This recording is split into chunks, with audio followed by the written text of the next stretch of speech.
안녕하십니까. 이동환 기부입니다. 오늘은 청년은 줄고 노인은 늘어난다는 이야기를 하고자 합니다.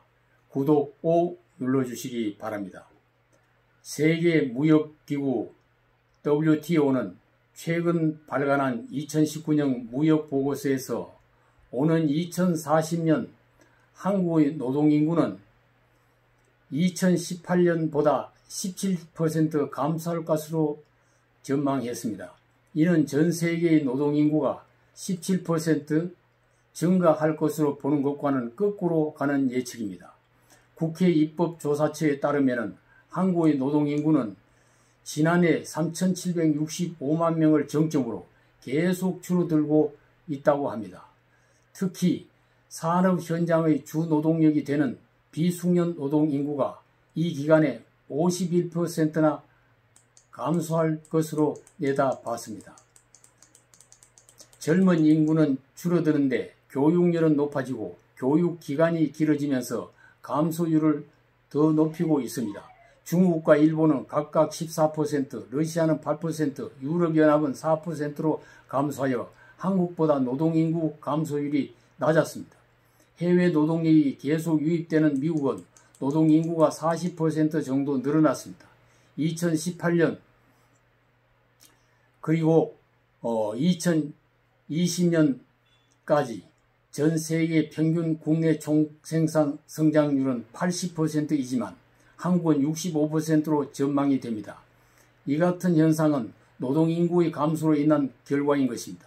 한국은 일본의 19%보다는 높지만 인도 226%, 중국 141%와 비교하면 뒤떨어지는 통계가 되는 것입니다.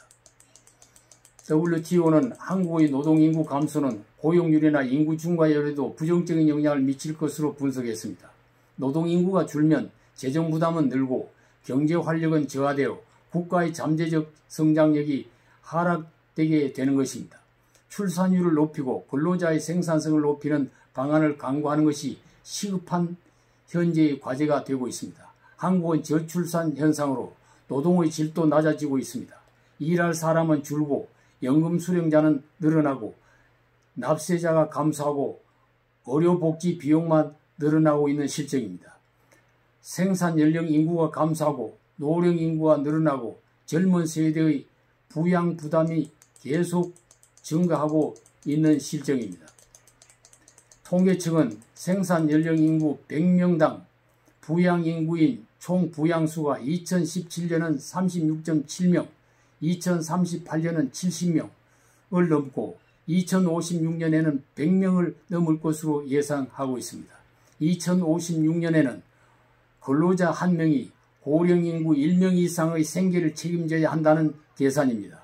한국의 총 부양비는 2017년 경제협력개발기구 국가 중 최저 수준이지만 2065년에는 가장 높아집니다.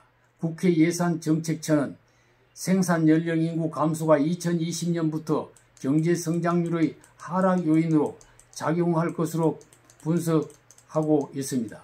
연평균 경제 성장률이 2020년대에는 1.7%,